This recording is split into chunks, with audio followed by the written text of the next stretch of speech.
চলাচলে চরম ভোগান্তি পোহাচ্ছে।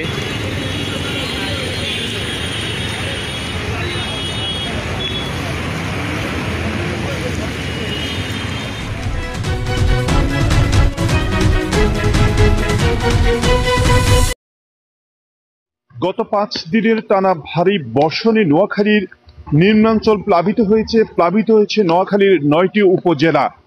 এতে করে জনভোগান্তিতে পড়েছে নোয়াখালীর শ্রমজীবী, চাকরিজীবী মানুষ থেকে শুরু করে স্কুল, কলেজ এবং মাদ্রাসার শিক্ষার্থীরাও।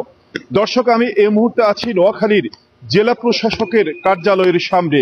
আপনারা জানেন যে নোয়াখালীতে যে 5 দিনের ভারী বর্ষণ হচ্ছে সেটি কিন্তু গতকাল সন্ধ্যা থেকে আজ সকাল পর্যন্ত সেভাবে বৃষ্টি না হলেও সকাল ঠিক 10টার পর থেকে আবারও ভারী বর্ষণ শুরু হয়েছে। এতে করে নোয়াখালীতে শুধু জলাবদ্ধতায় নয়, সাধারণ মানুষ গত বছরের যে বন্যা, সে বন্যারও কিন্তু আশঙ্কা করছে।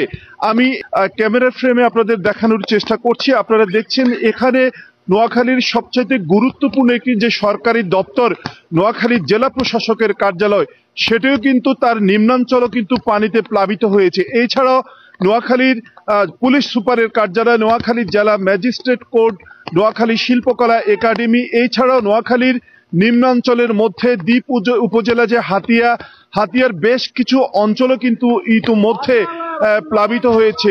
তো এছাড়াও নোয়াখালীর মোট 9টি উপজেলার এ পর্যন্ত প্রায় 63,860টি পরিবার পানিবন্দী হয়ে পড়েছে। এর মধ্যে নোয়াখালীর সদরে হচ্ছে 30,000, নোয়াখালীর কবিরাহাটে 30,650টি পরিবার পানিবন্দী হয়ে পড়েছে। নোয়াখালীর কোম্পানিগঞ্জে 3,210 জন ইতিমধ্যে পানিবন্দী হয়ে পড়েছে। এ নিয়ে মোট 63,860টি পরিবার মোট পানিবন্দী হয়ে পড়েছে। এদের জন্য প্রশাসনের পক্ষ থেকে 466টি আশ্রয় কেন্দ্র প্রস্তুত রাখা হয়েছে। দর্শক, আমি এ বিষয়ে কথা বলেছিলাম ভুক্তভোগী কিছু নোয়াখালীর যে এলাকাবাসী আছে তাদের সাথে আমার কথা হয়েছে। তারা জানিয়েছেন যে প্রশাসনের প্রতি তারা ক্ষুব্ধ প্রতিক্রিয়া তারা ব্যক্ত করেছেন এবং তারা বলেছেন যে গেল বছরের যে ভয়াবহ বন্যায় প্রায় নোয়াখালীর 22 লক্ষ লোক পানিবন্দী হয়ে পড়েছিল, সেই বন্যা থেকে যদি প্রশাসন শিক্ষা নিত তাহলে সেই শিক্ষা থেকেই কিন্তু আজকের নোয়াখালীর যে গুরুত্বপূর্ণ যে খালগুলো অবৈধ প্রভাবশালীরা দখল করে আছে সেটি যদি সংস্কার করতে এবং পানি নিষ্কাশন যদি প্রবাহ যদি স্বাভাবিক করে দিত তাহলে হয়তো নোয়াখালীবাসীকে এই দুর্দশায় পড়তে হতো না। তো দর্শক, আমি এই বিষয়ে কথা বলেছিলাম নোয়াখালীর আবহাওয়াবিদ রফিকুল ইসলামের সাথে।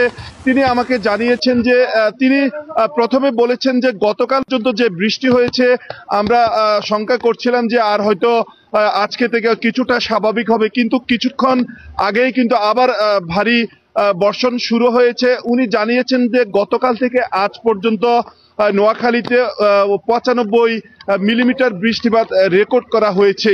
তো দর্শক, এছাড়াও আমি নোয়াখালী জেলা প্রশাসকের সাথে কথা বলেছি। উনি আমাকে জানিয়েছেন যে নোয়াখালীর 63,860টি পরিবার পানিবন্দী হয়ে পড়েছে, তাদের জন্য আশ্রয় প্রকল্পের ব্যবস্থা করা হচ্ছে এবং তাদের জন্য ত্রাণ সামগ্রীরও কিন্তু ব্যবস্থা করা হচ্ছে।